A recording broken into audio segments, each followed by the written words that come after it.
Start.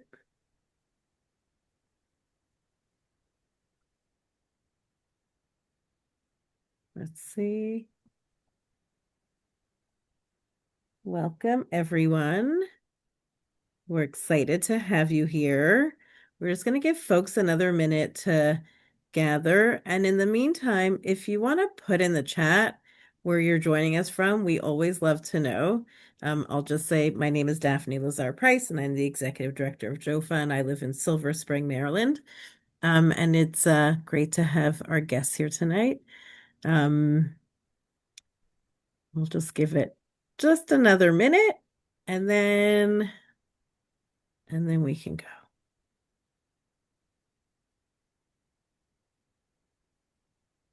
I see a hand raised.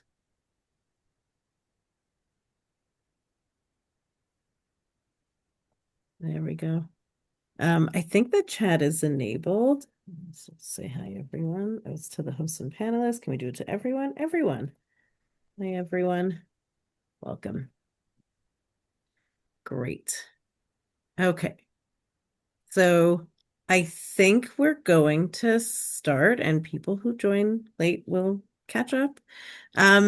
So good evening. Thank you for joining us.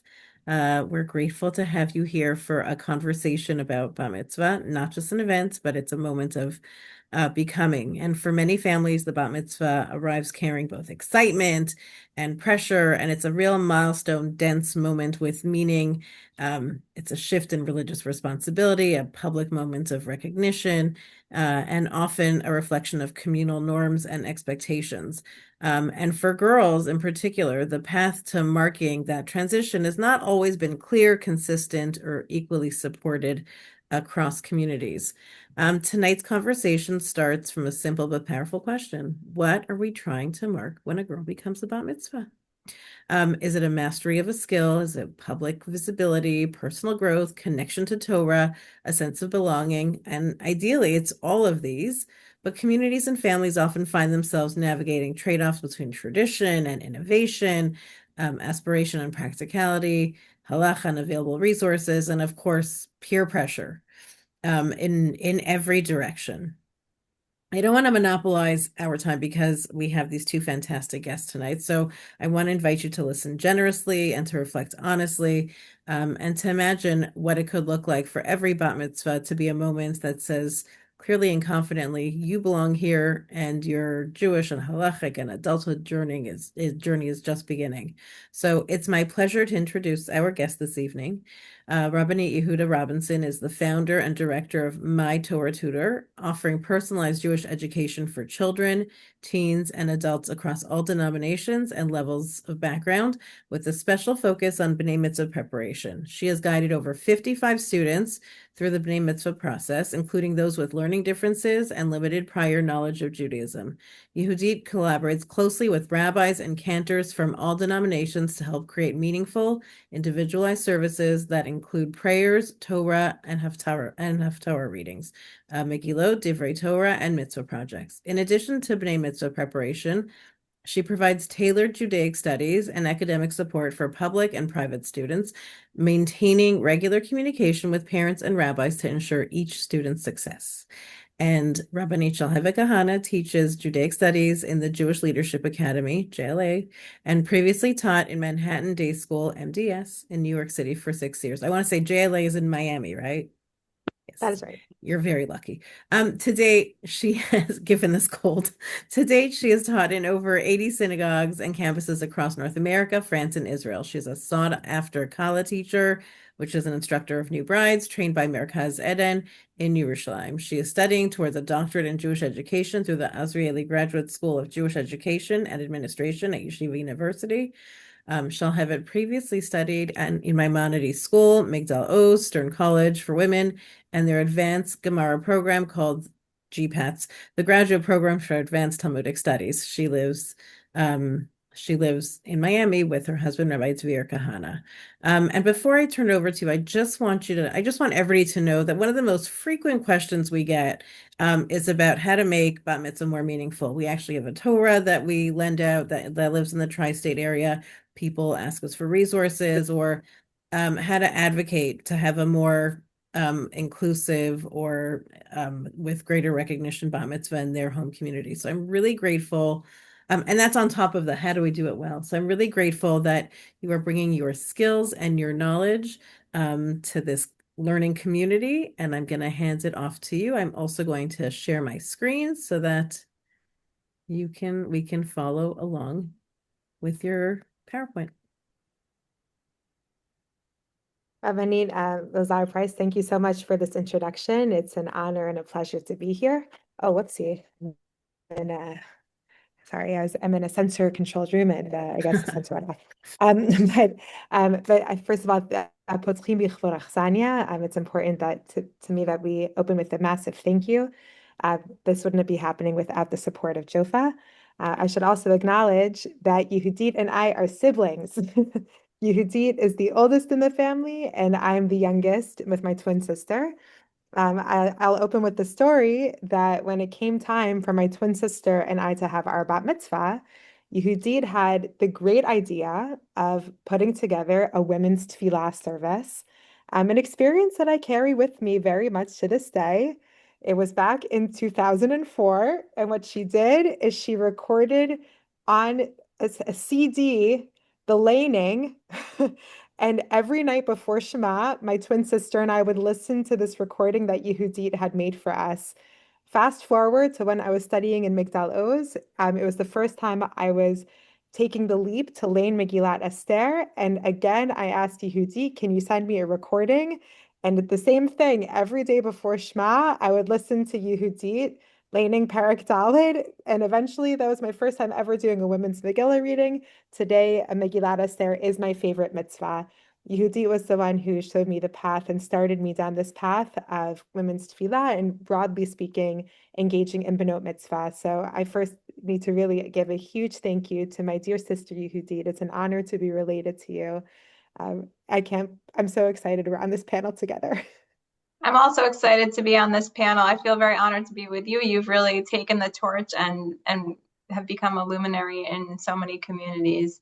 And I also, since we're Potchim B'chvod Achsanya, I really want to thank Jofa. I was at the original conference in 1997. I was at a pivotal moment in my life. I was in college at Stern College, so I was able to walk to 42nd Street. And some of the speakers who spoke continue to impact me today. And for me to have gone from being a participant all those years ago to now being able to present as part of Jofa is a huge honor. So I want to thank the previous Jofa from all those years ago and back in 97, those leaders, and to thank you, Daphne, and the current Jofa leadership for giving me this opportunity to say thank you. Thank you for joining us. Also, I love your sisterly bond. I just have to say, it's beautiful. Okay. Beautiful. So our topic tonight is about Benot Mitzvah. As an aside, just by the way, we made this PowerPoint using Gamma, which is a AI. So we wrote all the content, but Gamma put together I think you just press the right arrow on your screen, Daphne. That's what I was doing before, and hold on, let me unshare and reshare. Sure. Sorry. But it's a great resource, and we wrote the content, but they figured out the graphics for us. That was a pointer that one of my colleagues taught me. I don't know why it's not letting me advance. That's really annoying. Hold on. Let me try one more time. 1 second. I apologize. Let me just exit this. Okay. Let's try it one more time. Present. And you know, the thing about 1997 is there were no PowerPoints back then. So true. I don't know what to do because it's not advancing for me. I mean, it's also possible if you go out of the presenter mode, then it's just a matter of scrolling down. Okay, let's try that. We can pivot. Yes. Let me just unshare. Or you could share your screen, maybe. Shalhevet, maybe you could share from your computer. I don't know. All right, we're going to try this one more time. Maybe in the meantime, if people want to write in the chat box where you're from and what brought you here tonight. If you're a parent, a bat mitzvah girl, a teacher, a clergy member, we'd love to hear from you. Okay. Now, do you Because as think, it is, oh, sorry. go ahead. Because I'd imagine that there's a question that brought you out tonight. This is of your time and of your energy, and we're so grateful that you're here. And we want to best meet your needs and what your curiosities are, just given the experience that we had. So hearing whether we're speaking to a crowd of parents or B'nai Mitzvah girls themselves, maybe even, is helpful in how we frame our remarks tonight. So our core question, as Avani Lazar Price was saying before, is for those of us here, we want to guide B'nai Mitzvah girls and their families to start with meaning first as a substantial way to mark this moment in their life. But how to do so, right? With boys, there's like a clear blueprint, right? That we know that with boys, there's a hanachat feeling, there's a Torah reading, there's a Dvar Torah, maybe they'll also lead some of tefillah. But with girls, it sometimes can feel like a blank canvas. And so our argument that we want to make here tonight is that this blank canvas should actually be seen as an opportunity for creativity so that students in school or B'nai Mitzvah girls in shul or families in private celebrations can take this blank canvas and actually make it fit for the needs of the Bat Mitzvah girl herself.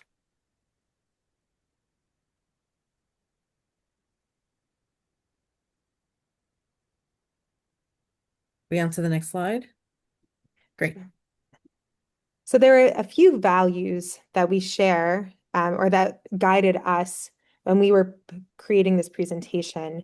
And we want to share with us a few of our values. We encourage you that while you're starting this brainstorming process in your community or in your family, you also start with this question of values. Once there's clarity for what you care about and what the vision is, many of these pieces will naturally fall into place. And so for us, when we're working with families, we always start with meaning first. What's going to give the bat mitzvah girl a greater sense of meaning and of purpose? What's going to most connect her to her Judaism and her Yiddishkeit at this life milestone moment? Yehudit, maybe you can pick up. Oh, Sure. We obviously learning Torah can be part of it, and not just leaning, but Torah study, text study. It doesn't have to be even Torah. It could be something in Judaism, a Jewish text, learning about Jewish history, many choices there. I like what we put there, thinking outward, having a lot of bat mitzvahs an internal understanding, of that you're changing, that you're changing within the community. So while you're thinking internally, you can also think externally, people in need, how to help. And there's so many ways, and we'll talk about that later. And Shalhevet, do you want to take over now? Sure. One thing that I hold close to my heart is what we wrote as the last one is the value of making the celebration age appropriate. And again, there are some families for whom the celebration for their daughter's bat mitzvah is, a DJ and a party, and with like the latest, Israeli top 40 songs.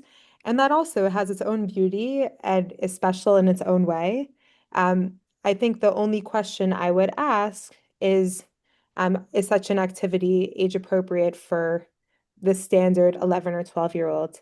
And I would venture that for a number of 11 and 12-year-olds, even just the volume level might be too much for them to handle. As a teacher of middle school students and upper school students, I'm very conscientious of even just noise level and a child's ability to engage. And so I think that if you ask first as a value, like if we care to make this centered around age appropriate activities for 11 and 12-year-old girls, then it's still possible you might wind up with a party of that nature. But I would question if it would be as frequent as it otherwise is generally in our communities.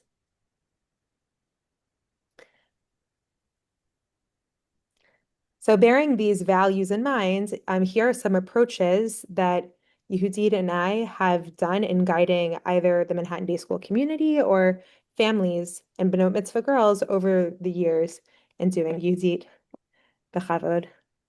Uh, well, the first one is to learn Tame Mikra, to learn to lean. And my sister Shalhevet has a whole first initial session where she talks about literally adding flavor, adding meaning. How did the notes create understanding? And think about it, this was the system of Tamim was created for a society that had very limited access to printed words. It was all done by hand, pre-printing press. So being able to facilitate memorization through song was critically important. We can learn about that, and there are many opportunities to lane a women's tefillah service, a partnership minyan. And as Daphne said, there's a Jofa Sefer Torah that can be loaned in the tri-state area. The laning doesn't have to happen in a shul. It can happen in a home. It can happen in an event space. I've heard of somebody did it in, I think, even a nursing home. I mean, there are many venues that can be the host venue, and there are also many svarim that can be leans. And it doesn't have to be a shachrit service. It could be a mincha service. I even have had leaning at a Havdalah service, not as part of a service, but I mean, just as an addition to a Havdalah service.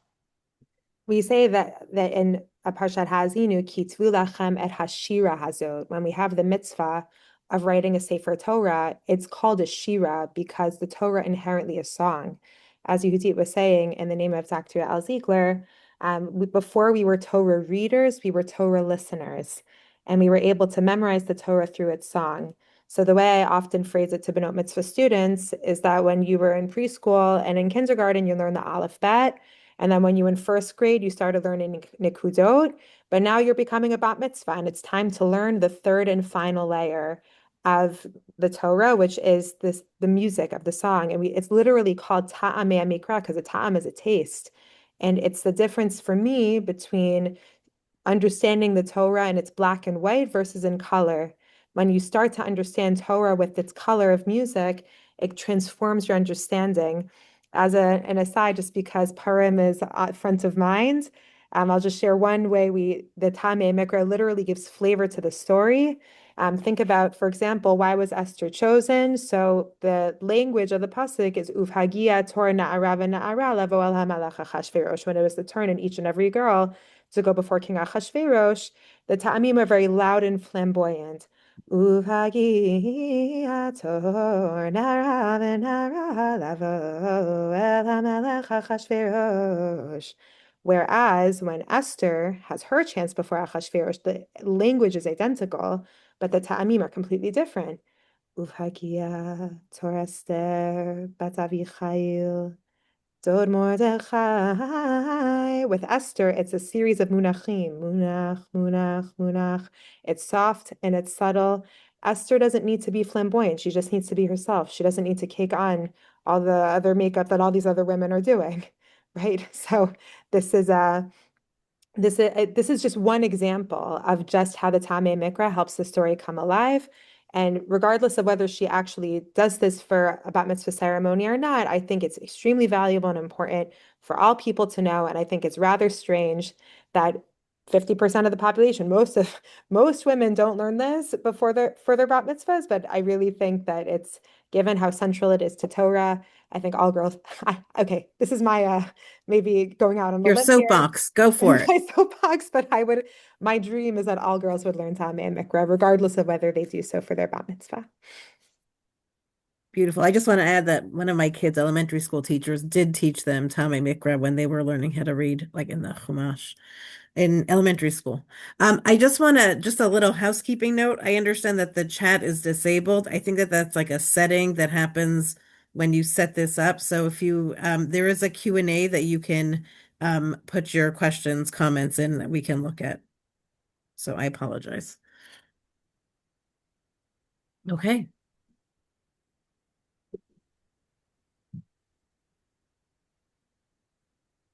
So in terms of davening options, so it depends really what type of bat mitzvah weekend, whether it's a one afternoon or one evening or one morning that you have in mind, or if you anticipate multiple events over several days. So one possibility, whether you lane or not, is to do a tefillah element. And it doesn't necessarily need to be led by the bat mitzvah girl. It could be done by a relative, somebody you hire.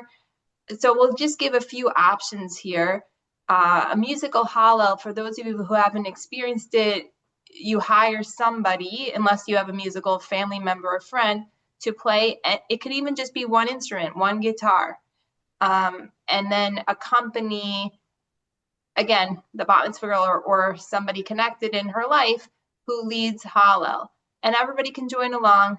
It's beautiful. You can intersperse it with some stories, with some words of inspiration.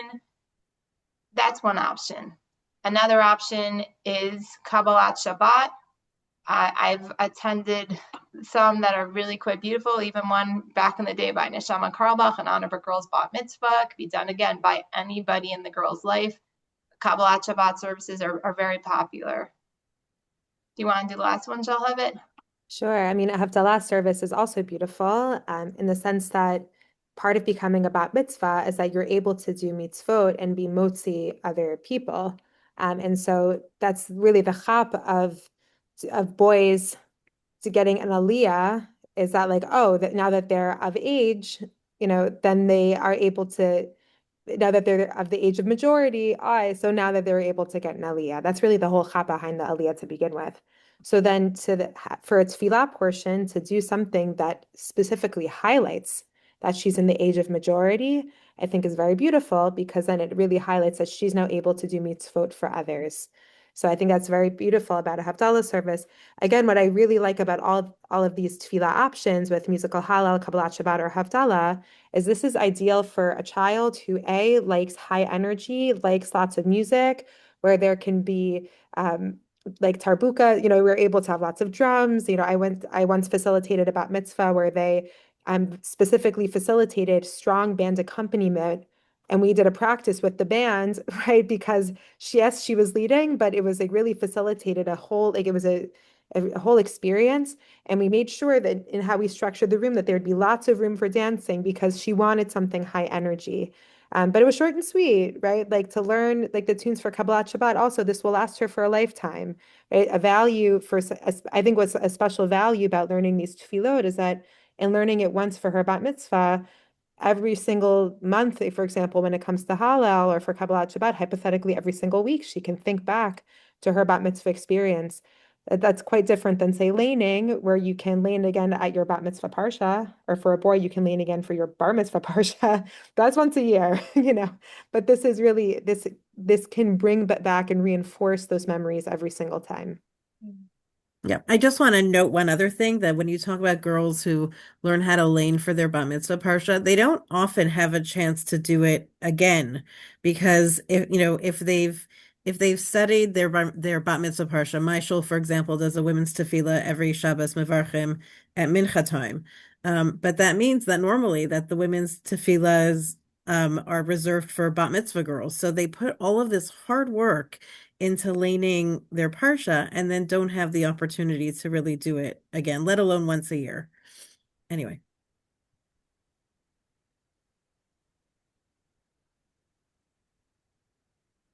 So we say that there are chen mitzvot, chala nita nerod, grace mitzvot, or mitzvot that are specifically associated with women. I'll say as a parenthetical aside that when you really think about each one, they're often associated with women, but it's not necessarily the case. Candles is really a din on the bias. It's really that every household, regardless of whether women are in that household, still should have Shabbos candles lit.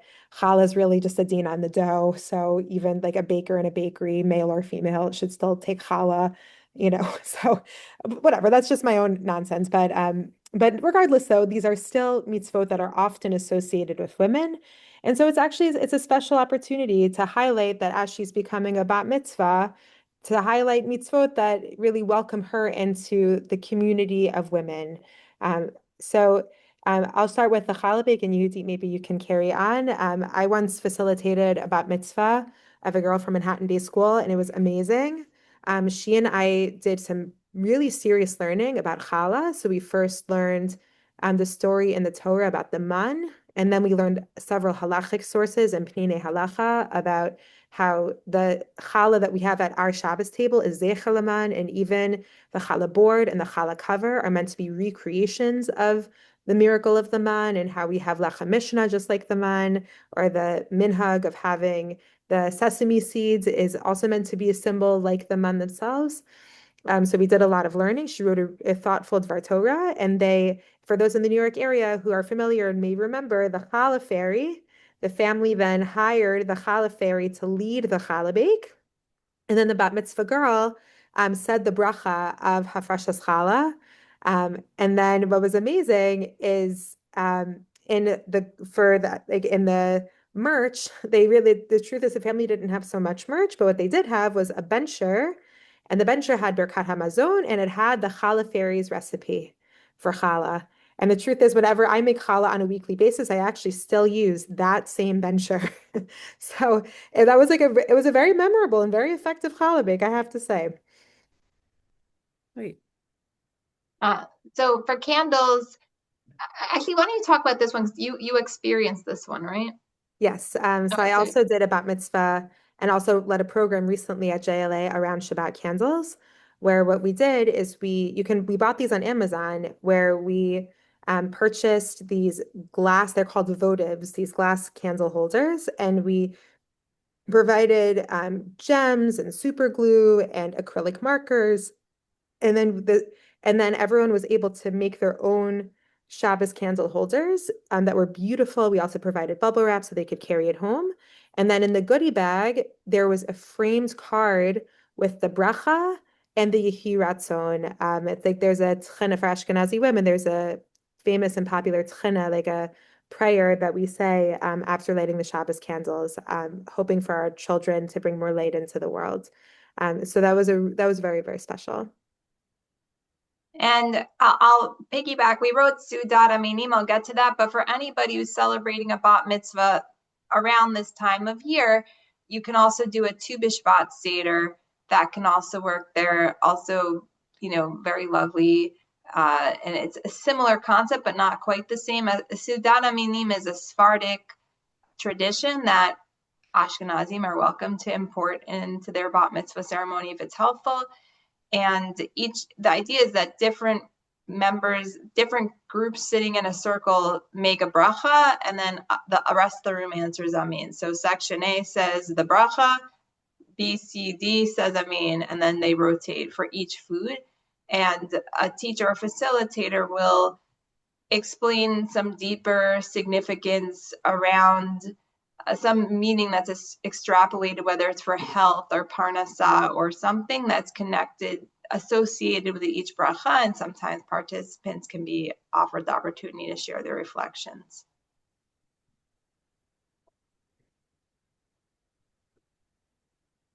This is a photo of myself and my Abba, Zichrono Livracha, learning when I was studying in Israel. What's special about becoming a bat mitzvah is that she's old enough to take on a substantial learning project. Chanuch Lenar al Pi Darko. We teach a child according to their way, and every child at this point has been developing their identity. Every child at this point has been deciding what they're interested in. Whereas in school, the teachers decide what the curriculum is.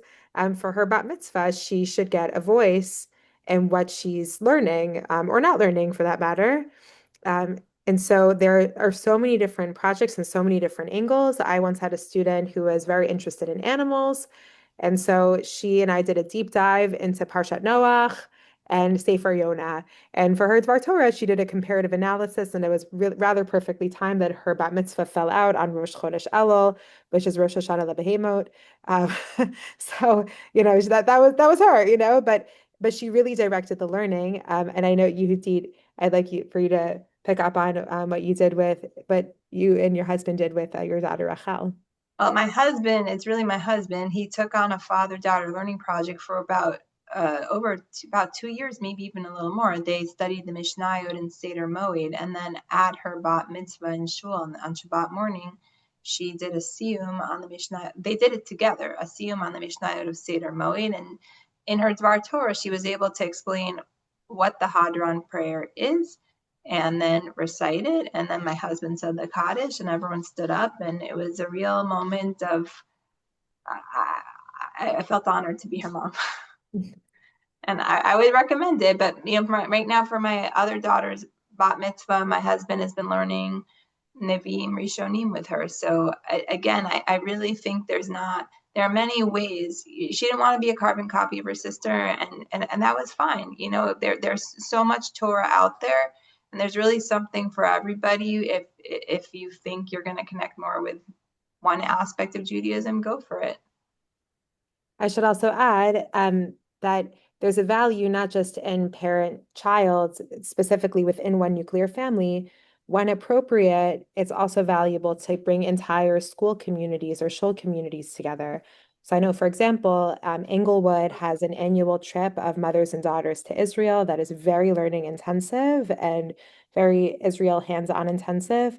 But it's a big lift, that such a program requires a lot of help and support of a Rebbitzin and of, in financing such a program. It's not so obvious, but I've heard extraordinary things from that program. I've taught Bat Mitzvah who have done that program with their mothers. That sounds incredible. I know there's a program in the Five Towns, I believe, with Rabbanit Lisa Septimus, where they also take Bat Mitzvah to Israel with their mothers. I mean, that's extraordinary. That's really another level. Perhaps on a different level, I know Matan, the Women's Beit Midrash, a network of Women's Beit Midrash, Batei Midrash in Israel, has a extensive mother-daughter Bat Mitzvah learning program. It's a curriculum. It's quite good. I mean, although I personally didn't use it, I've seen it before, and I have only good things to say. I will close off by saying that when I was teaching at Manhattan Day School, I helped facilitate the Benot Mitzvah program at MDS. And perhaps if we have time, I can elaborate more about what we did in school, but I can say that we had a strong emphasis on parent-daughter learning. We very specifically made the choice of not having a mother-daughter, but parent-daughter, both because there were a number of fathers in those grades who just actively wanted to be involved in their daughters' lives. And also there were a number of parents where the families were divorced, where the parents were divorced. And so it just didn't make sense to close fathers out. So that's why we specifically made it parent-daughter and not mother-daughter. Yeah. I just want to add that when my girls were younger, they're still young, but when they were each in their bat mitzvah phase, that we did the mother-daughter Matan learning program, I'm sorry, through our shul. So it's not just in Israel, shuls around the world can adopt it also. I mean, I did it with my oldest daughter last year. Yes, So I know SIR does it. Manhattan Day yeah. School has also done it for many years. I mean, it's a curriculum that any school or any shul can purchase. That's extensive and well done. Fantastic.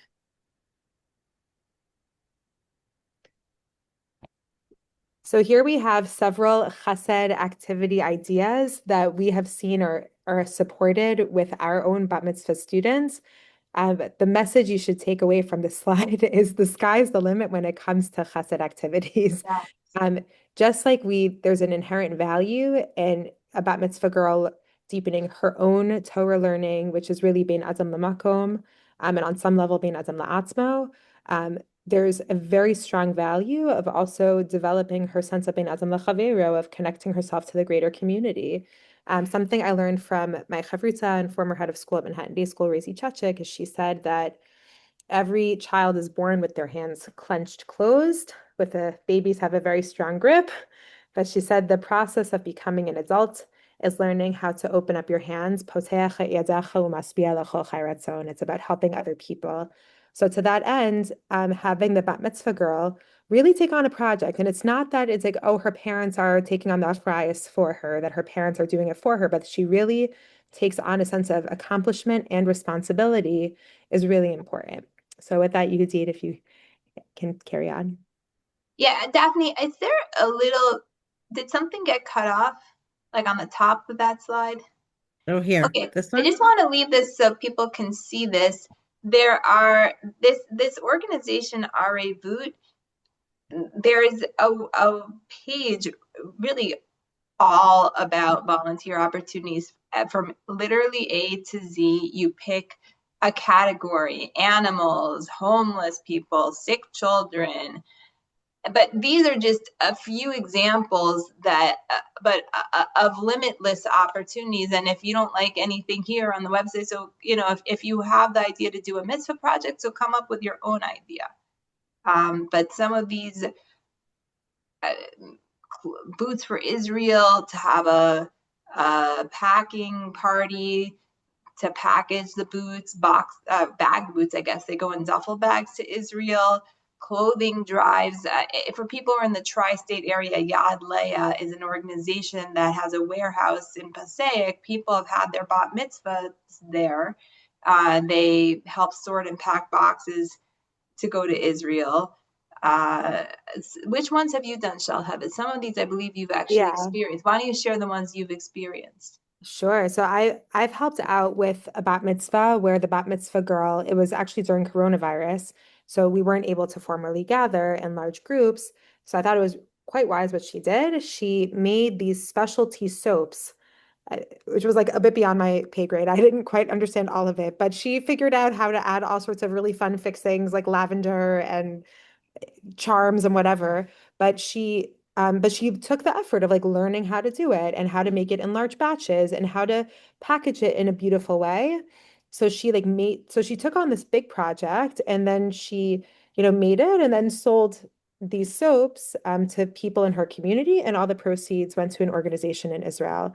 And there was just an endless number of organizations you could do this for, but she did everything from A to Z. She researched how to make the soaps. She figured out which materials to buy. And of course, her parents bought it for her, but then she had to actually put it all together and she had to, and her parents did help her out with figuring out delivery, but it was really her project. So that was really special, like soap baking, right? Um, Another one that's really beautiful is that Zichron Menachem is an organization in Israel that gives support to families where their children have cancer. It's named in memory of a child named Menachem who passed away of cancer. And so this was a bat mitzvah where at the very beginning of the school year, she told her friends that this is what she was doing for the celebration. And so I believe it was on Lag BaOmer. What they did is they had like some stylists come to the bat mitzvah, and she and her friends all got haircuts and then donated all the hair to Zichron Menachem. I thought that was so beautiful and very special. I'll share another one of a sports fundraiser. This was a student who loved sports.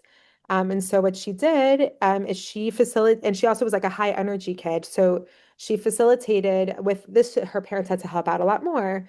But it was a basketball tournament where she and her friends, her camp friends, her school friends, um, all her shul friends, they all came together for a basketball tournament. They all, joined on teams. And then for the whole morning, it was just playing basketball. But in order to like get into like the tournament, you had to pay a fee. And that money went to Shari Tzedek Hospital, which was very beautiful. I should also add that I had a student also. This was the truth is she really did less of this herself, and this was really more her parents. She also loved sports, and her parents donated a gym for orphans in Israel at Amit and in one of their houses. So in the summer, she went to that very gym to meet the girls who would be using that gym, which was very special. So again, that was like less of her and more her parents, but it was still like very meaningful. Beautiful.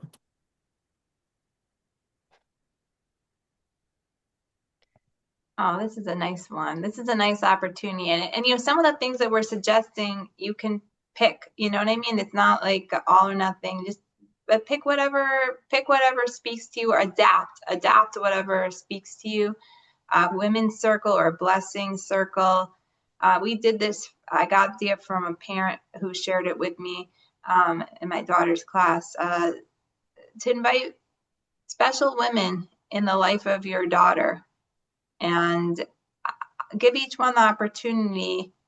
Give a few, pick 10, maybe 15. I don't know. Pick a few of relatives, close friends to the girl, someone who means something to the girl, somebody connected to the school, somebody connected to the shul. Let each of them come up with an object that is worth $5 or less, just something very inexpensive that impart some life wisdom, like impart some life wisdom and come up with a tangible object that reflects the life wisdom. And it worked out really well. We interspersed, we had two or three, we did ours on Shabbat afternoon, so we did a few speakers and a song, a few speakers and song. Shalhevet was actually one of the presenters, so I don't know if you want to I share broke what. the $5 rule, and instead I bought the book that was published by Koren called Chutzpah Girls. I just couldn't resist. So that's I felt like this was a rule with breaking. But yes, there's an idea that like to be surrounded by the blessing of women, but again, this really fits the values that we were discussing before. When you're having a simcha is yes, an opportunity for her to accomplish something substantial for herself. And also, it's an opportunity for her to receive love from so many people in her life who nourish her, who care about her, who really want to see her flourish and grow. And so when we create these containers for opportunity, it just changes the entire simcha itself, right? If we start out with our simcha planning, thinking, who is someone in my child's life who loves them and cares about them to pieces? How can I give them honor? Well, that completely shifts the entire perspectives. And so the answer then can quite naturally become this, or it can become something else. But if we make it a priority of, oh, I need to offer kavod, I need to give an opportunity for kavod to, oh, her savta, I really need to give an opportunity of kavod to her mora. Well, then you've really, or her rabbanit, whatever it is, it completely changes the nature of the entire simcha. Hmm. This was part of the same slide. I don't know if it was meant to be. Dalga, we can just speak about it the way it is. So art, I actually did this for a Bat Mitzvah student. It was really, it still resonates with me all these years later to learn about a topic in Judaism and then make art inspired by it. So in my particular case, a student wanted to learn the Yosef narrative, those parshiot, a bunch of parshiot, middle to end of Breshit. And she worked with an art teacher. I helped select images connected to our learning. And she worked with an art teacher to adapt them and make her own beautiful art that ended up being printed onto the benchers. So she was, so her, yeah, it was a beautiful simcha. She was a multiple. So her brothers did the laning and she provided the bencher, and then she gave a Devar Torah at the meal. So as for musical performance, I'll say that in the school I currently teach in at JLA, we have it for all the B'nai Mitzvah. We do some sort of school celebration, and every child is not encouraged, they're really required to do something substantial to mark the day. So although most students choose to do a Dvar Torah, we also highly encourage, especially if the child plays an instrument or has some other talent, to really tap into that talent for that day. So there have been many students who've played piano, violin, um, and it doesn't necessarily even have to be a Jewish piece. It's ideal if it is, but this is also an opportunity for them to like mark the day, showcasing something that they are proud of. I think we've both had students who have gone to Israel and incorporated Israel into their bat mitzvah celebration. And, there's a million things to do in Israel. You don't need our help in coming up with things to do when you're there for a few days or a few weeks. So obviously we can give you some ideas of what our students have done, but I'm sure you have your own as well. I taught, I should add about two things about Israel. Number one is that I once taught a bat mitzvah student. She actually came from a multi-faith marriage, where her mother was Jewish and her father was not. And it was from her request. She requested to have her bat mitzvah in Israel, and they ended up doing a Kriyat HaTorah in Robinson's Arch. And then this family needed a lot of handholding, and I connected them with a tour guide who was the tour guide for a birthright trip I had staffed. And so but it really was a nice balance because this was her first trip to Israel. It was actually the father's first trip to Israel. And so they were able to both study things that were archaeological and religious. And they also, had a tour of Israeli culture, and they went to a winery, they went to a chocolate factory. They also really had a real feast for the eyes and for the tummy. So, they were, even just making this a family trip to Israel is also very special. It happens to be this tour guide for Birthright. He was of all the Birthright trips I staffed, he was really the best. He said for his daughter's Bat Mitzvah, together they did a good chunk of Shvil Yisrael. Like it was a bonding experience for him and his daughter. I thought that was amazing, right? In honor of her Bat Mitzvah. Beautiful. And second. So I think at this point we're pivoting to answer questions, which you can put in the Q&A. I know there was a question that was asked earlier about invitations. Should I invite just my class or the entire middle school?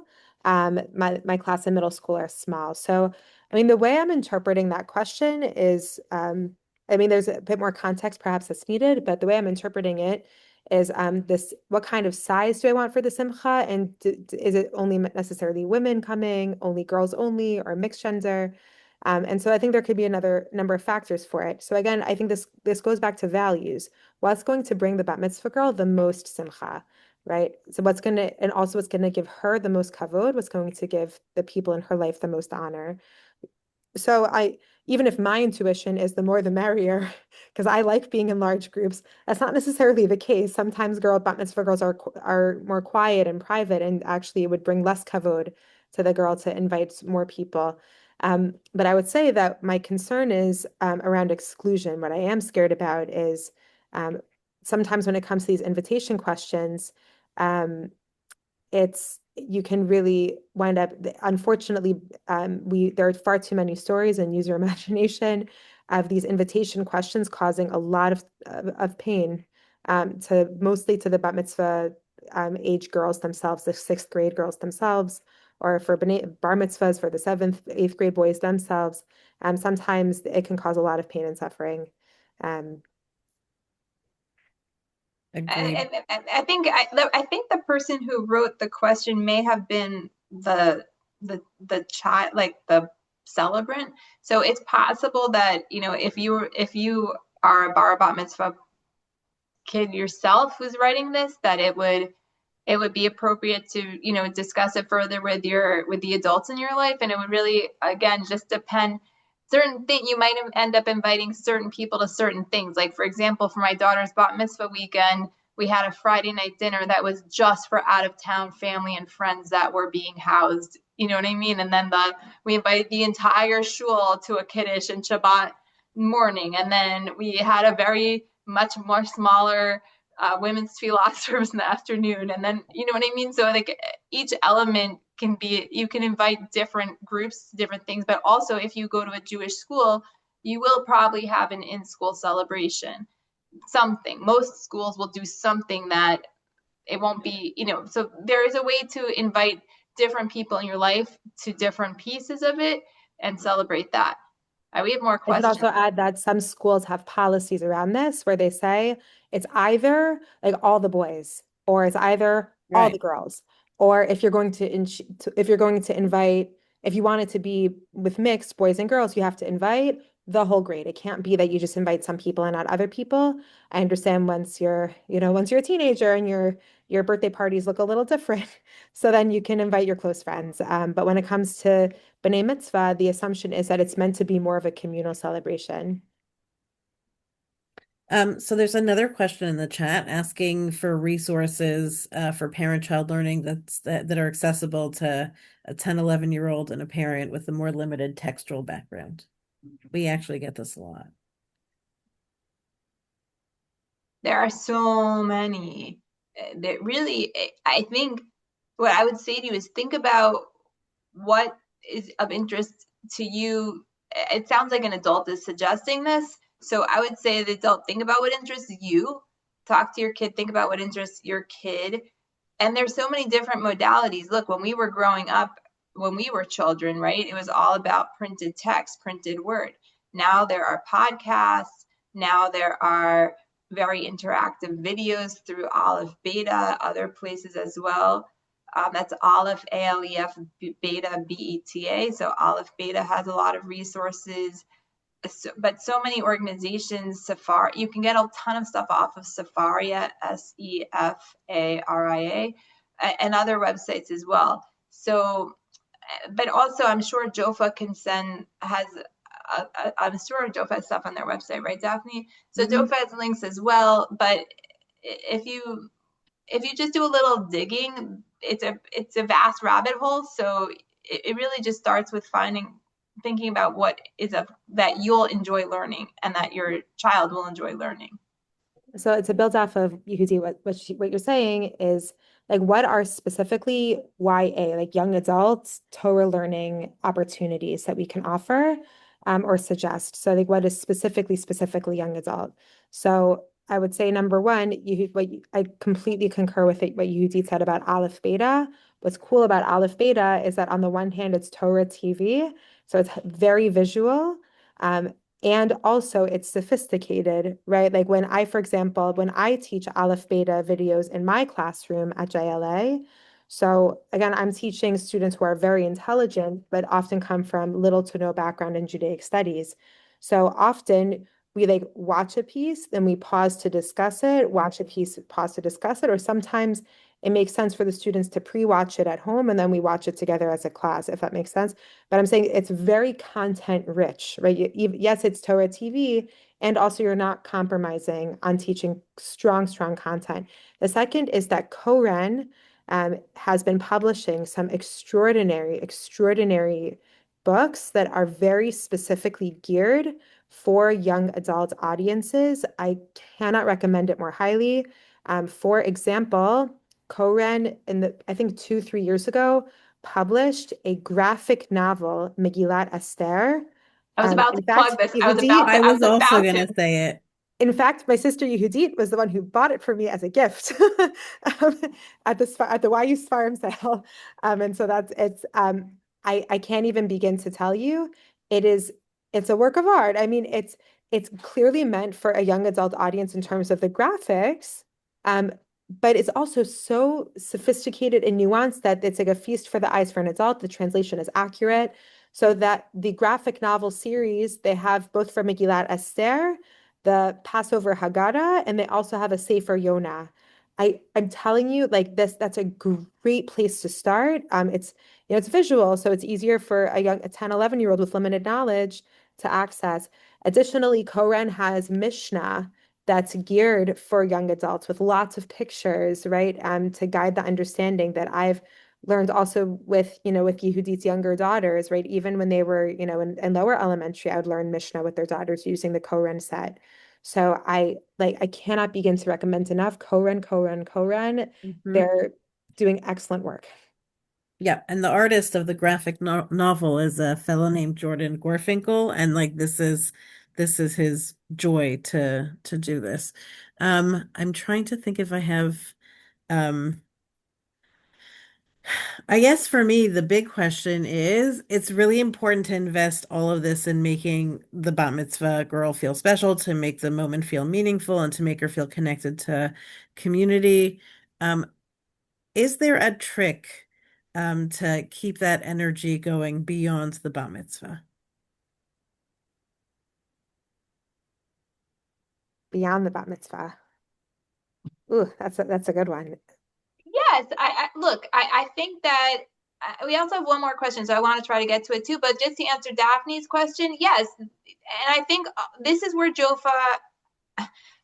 think Jofa comes into play, is to encourage you to create opportunities where they don't exist. And the whole point of this presentation was to say, we didn't say it explicitly at the beginning, so I'll say it explicitly now.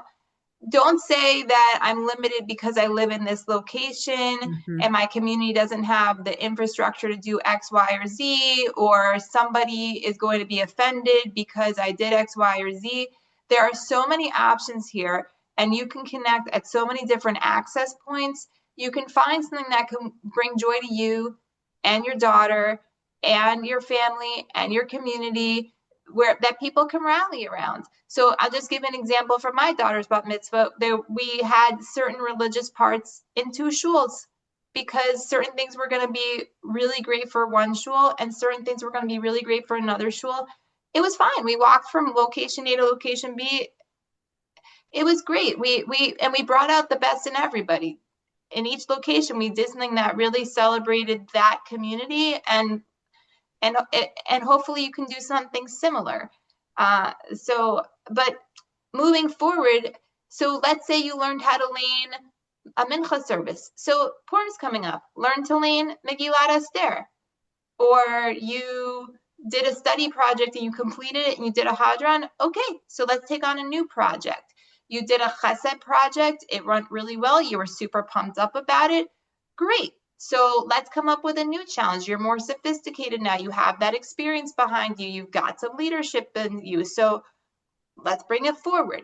So again, I think as for any parents or clergy or teachers on this Zoom or who are going to listen to the recording afterwards, think about how do I channel that energy that's been created? How do I build on it and create more opportunities? To build on what Yehudit is saying, I have memories when I would help facilitate Benot Mitzvah at KJ. Rabbi Steinmetz would always be in attendance. The minhag at KJ is that there can be up to 9 men present at the Bat Mitzvah. So one of the 9 men was always Rabbi Steinmetz. And without skipping a beat, every single time, right after she would finish her Kriyat HaTorah and the tefillah would be over, he'd come up to the Bat Mitzvah girl and her parents and say, I want you to sign up to learn a parak of Megillat Esther without skipping a beat. You know, mitzvah, goreret mitzvah, one mitzvah leads to the other. And especially with a middle schooler, the goal is wins. After one win, you want to help the child have another win and another win and another win because it helps build up the child's sense of self-sufficiency, of their own sense of accomplishment. It's our job as parents and teachers to continue creating those goalposts for them.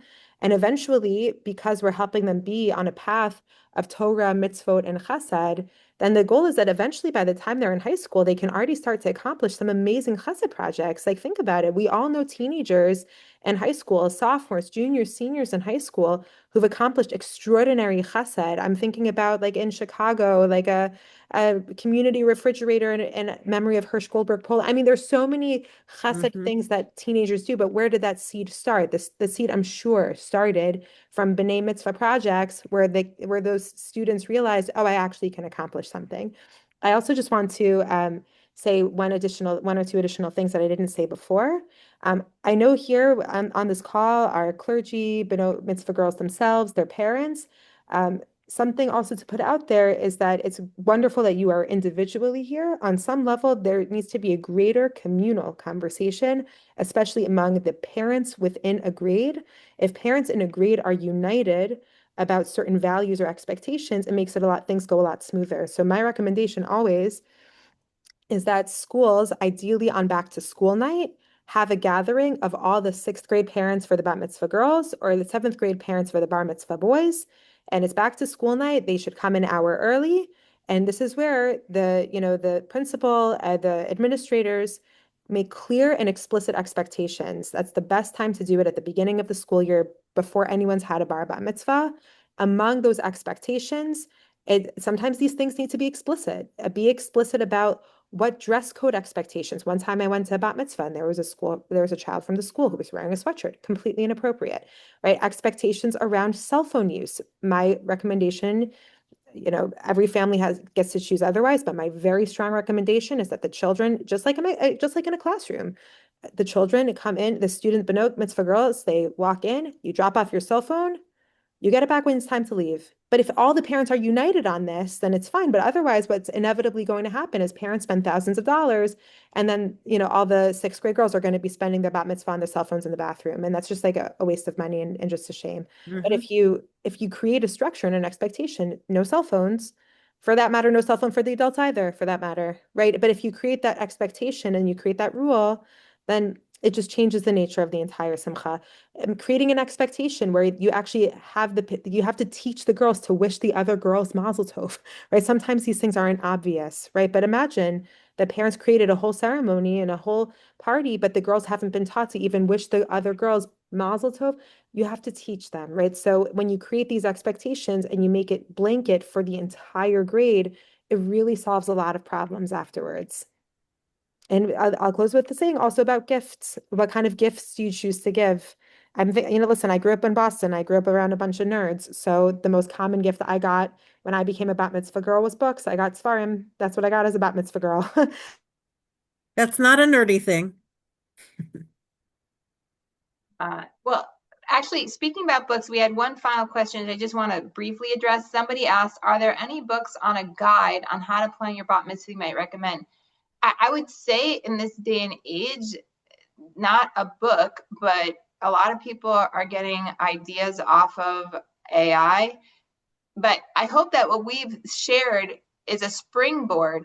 But the women's circle idea from my daughter's classmate, her mother told me that she had been feeding like her concept into AI, and this women's circle kind of came out of that. And then, she adopted it, we adapted it, but that you can use technology to help you. Excellent note to end on. And I see that we lost Rabbanit Shalhevet. So I will thank her separately, but Rabbanit Yehudit, thank you so much I'm not a for rabbanit, I'm just a regular okay. It is a term mom and of teacher. respect and Oh, endearment. thank you. I'm very honored.